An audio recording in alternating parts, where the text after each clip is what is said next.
ಎಲ್ಲ ಜನರ ಬಡವರ ದೀನ ದಲಿತರ ಏನೊಂದು ಅಪೇಕ್ಷೆ ಇತ್ತು, ಬಾಗಲಕೋಟೆಗೆ ಒಂದು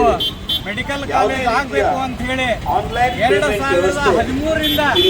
HY ಮೇಟಿ ಸಾಹೇಬ್ರ ಪ್ರಯತ್ನ ನಡೆದೇ ಇತ್ತು. ಅವತ್ತಿನಿಂದ ಇವತ್ತಿನವರೆಗೆ ಅವಿರತವಾಗಿ ಹೋರಾಟ ಮಾಡಿರ್ತಕ್ಕಂಥ ಪ್ರತಿಫಲವಾಗಿ ಏನು 2023ರಲ್ಲಿ ಕಾಂಗ್ರೆಸ್ ಸರ್ಕಾರ ಬಂದಂತ ಸಂದರ್ಭದಲ್ಲಿ ಮತ್ತೆ ಅದರ ಪ್ರಯತ್ನ ನಡೆಯಿತು. ಅದರ ಫಲವಾಗಿ ಇವತ್ತು ನಮಗೆ ಬಾಗಲಕೋಟೆಗೆ ಮೆಡಿಕಲ್ ಕಾಲೇಜನ್ನು ಸ್ಯಾಂಕ್ಷನ್ ಮಾಡಿ ಅದಕ್ಕೆ ಬೇಕಾಗ್ತಕ್ಕಂಥ ಸಂಪನ್ಮೂಲವನ್ನು ದೊರಕಿಸಿಕೊಡುವಂಥ ಒಂದು ವ್ಯವಸ್ಥೆಯನ್ನು ಮಾಡಿ ಇವತ್ತು ಕ್ಯಾಬಿನೆಟ್ನಲ್ಲಿ 450 ಕೋಟಿ ರೂಪಾಯಿಗಳನ್ನು ಬಿಡುಗಡೆ ಮಾಡಿ ಕಾರ್ಯವನ್ನು ಪ್ರಾರಂಭ ಮಾಡಲಿಕ್ಕೆ ಏನು ಅನುವು ಮಾಡಿಕೊಟ್ಟಿರ್ತಕ್ಕಂಥ ಶರಣ ಪ್ರಕಾಶ್ ಪಾಟೀಲ್ರು, ಮುಖ್ಯವಾಗಿ ಹಣಕಾಸಿನ ಸಚಿವರು, ಮುಖ್ಯಮಂತ್ರಿ ಆಗಿರ್ತಕ್ಕಂಥ ಸಿದ್ದರಾಮಯ್ಯನವರ ಒಂದು ಇಚ್ಛೆಯಿಂದ ಈ ಕೆಲಸ ಪೂರ್ಣಗೊಂಡಿದ್ದಕ್ಕಾಗಿ HY ಮೇಟಿ ಸಾಹೇಬರಿಗೂ,